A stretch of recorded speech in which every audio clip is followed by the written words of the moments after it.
నేటి దిన వాక్య ధ్యానం కొరకు పరిశుద్ధ గ్రంథాన్ని తెరిచి సామెతల గ్రంథము 8వ అధ్యాయము 17వ వచనంలో రాయబడిన 2వ వాక్య భాగాన్ని చదువుకుందాం. నన్ను జాగ్రత్తగా వెదకువారు నన్ను కనుగొందురు. చదవబడిన ఈ వాక్య భాగంలోని దీవెన నా ప్రియులకు మీరందరూ పొందుదురుగాక. విశ్వాస జీవితంలో అనేక ఇబ్బందులు, సమస్యలు మనకు ఎదురవుతూ ఉంటాయి. వీటన్నిటిలో దేవుని సహాయము అనేది ప్రతి ఒక్క వ్యక్తి జీవితానికి ఎంతో అవసరం. అయితే ఈ విషయం అందు ప్రతి ఒక్కరు కూడా ప్రభువునొద్దకు వచ్చి ఆయన చేయు కార్యం కొరకు ఆయనను వెతికినట్లయితే నిశ్చయంగా తన కార్యం ద్వారా పరిశుద్ధాత్మ దేవుడు తన ప్రత్యక్షతను మనకు అనుగ్రహించేటటువంటి దేవుడుగా ఉన్నారు. ఎందరైతే ఈ విధముగా వెతుకుతారో నిశ్చయంగా ఆయన వారికి ప్రతిఫలాన్ని దయచేస్తారు. 105వ కీర్తన 3వ చరణంలో రాయబడిన 2వ వాక్య భాగంలో యెహోవాను వెదకువారు హృదయమందు సంతోషించుదురుగాక అని ఇక్కడ తెలియచేయటం మనం గమనించగలం. నిశ్చయంగా ప్రభువును వెదుకువారు ఆయన దొరకని దేవుడిగా లేరు. నిశ్చయముగా తన ప్రత్యక్షతను అనుగ్రహించి ఆ ప్రత్యక్షత ద్వారా మన జీవితంలో మనం సంతోషించడానికి మన ప్రభు అయిన యేసుక్రీస్తు వారు ఆయన కారణమై ఉన్నటువంటి దేవుడై ఉన్నారు.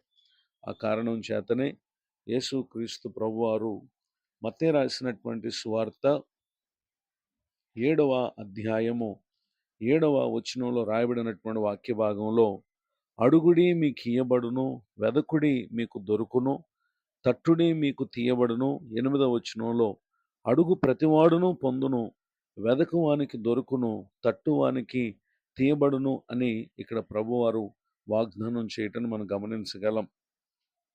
దేవుని వాగ్దానాలను మనం ఆధారంగా చేసుకుని ఏ పరిస్థితి విషయమైనా ప్రభువునొద్దకు వచ్చి మన అవసరత కొరకు, మన ఇబ్బంది నుండి పరిష్కారం కొరకు మనం వెతికినప్పుడు తన కార్యం ద్వారా ప్రభువారు మనకు ప్రత్యక్షమవుతారు. ఇర్మియా గ్రంథం 29వ అధ్యాయము 12, 13, 14 వచనాలలో మీరు నాకు మొరపెట్టుదురేని, మీరు నాకు ప్రార్థన చేయించు ఒత్తురేని, నేను మీ మనవి ఆలకింతును, మీరు నన్ను వెదకిన ఎడల, పూర్ణ మనసుతో నన్ను గూర్చి విచారణ చేయని ఎడల మీరు నన్ను కనుగొందురు, నన్ను నేను మీకు కనుపరుచుకొందును. ఇదే యెహోవా వాక్కు. నేను మిమ్మును చెరలో నుండి రప్పించదను. నేను మిమ్మల్ని చెరపట్టి ఏ జనులోనికి, ఏ స్థలములోనికి మిమ్మల్ని తోలివేసితునో ఆ జనులందరిలో నుండి, ఆ స్థలములన్నిటిలో నుండి మిమ్మను సమకూర్చి రప్పించదను. ఇదే యెహోవా వాక్కు అనేటటువంటి విషయాన్ని కూడా ఇక్కడ తెలియచేయటం మనం గమనించగలం. ప్రతి పరిస్థితుల్లో మనం ప్రభువును జాగ్రత్తగా వెతికినట్లయితే నిశ్చయంగా తన కార్యం ద్వారా పరిశుద్ధాత్మ దేవుడు తన ప్రత్యక్షతను మనకు అనుగ్రహించినటువంటి దేవుడుగా ఉన్నారు.